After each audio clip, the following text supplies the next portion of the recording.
ప్రభు నామానికి మహిమ కలుగును గాక. మనము మత్తయి సువార్త 6వ అధ్యాయంలో చూసినట్లయితే ప్రభు పరలోక ప్రార్థన నేర్పించాడు. అందులో మా రుణస్థులను మేము క్షమించులాగున మా రుణములను క్షమించుమని చెప్పబడింది. అంటే మనము మన రుణస్థులను క్షమించినప్పుడే మన పాపములు మన రుణాలు క్షమించబడతాయి.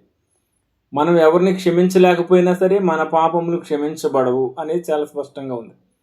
అదే మత్తయి సువార్త 6వ అధ్యాయం 14, 15 వచనాలు, 13, 14, 15 మనం క్లియర్గా చూస్తే అక్కడ మీరు ఇతరుల పాపములు క్షమించబడినప్పుడే మీ పాపములు క్షమించబడతాయి. లేని యెడల మీరు ఇతరులను క్షమించబడినప్పుడు మీ పాపములు కూడా క్షమించబడవు. 18వ అధ్యాయంలో ఒక స్టోరీ చెప్పాడు ప్రభు. అది చదవని క్లియర్గా అర్థం ఉంది. ఈ దినాన అనేక మంది ప్రాస్పరిటీ గాస్పెల్, ఆశీర్వాదము, దీవెనలు, ఐశ్వర్యం గురించి ప్రకటిస్తున్నారు తప్ప మనుషులను దిద్ది సరిచేసి ఖండించే బోధలు అనేవి రోజు రోజుకు తగ్గిపోతూ ఉన్నాయి.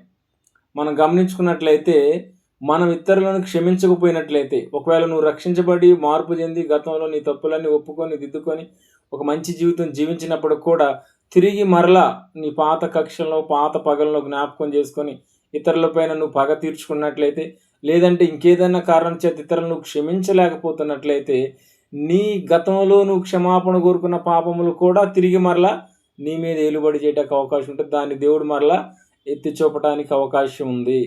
కాబట్టి నువ్వు రక్షించబడినావని సంకలు కొట్టుకోవడం కాదు. దేవుడు నన్ను జీవగ్రంథంలో నా పేరుందని సంకలు కొట్టుకోదు. ఎందుకంటే భక్తుడు ఒక చోట అంటే నీ జీవగ్రంథంలో నుంచి వారి పేరును కొట్టివేయమంటాడు. కాబట్టి నువ్వు క్షమించలేకపోతున్నావు అంటే ఖచ్చితంగా నీ పేరు మరలా కొట్టివేయబడే పరిస్థితికి వెళ్తుందేమో జ్ఞాపకం చేసుకోండి.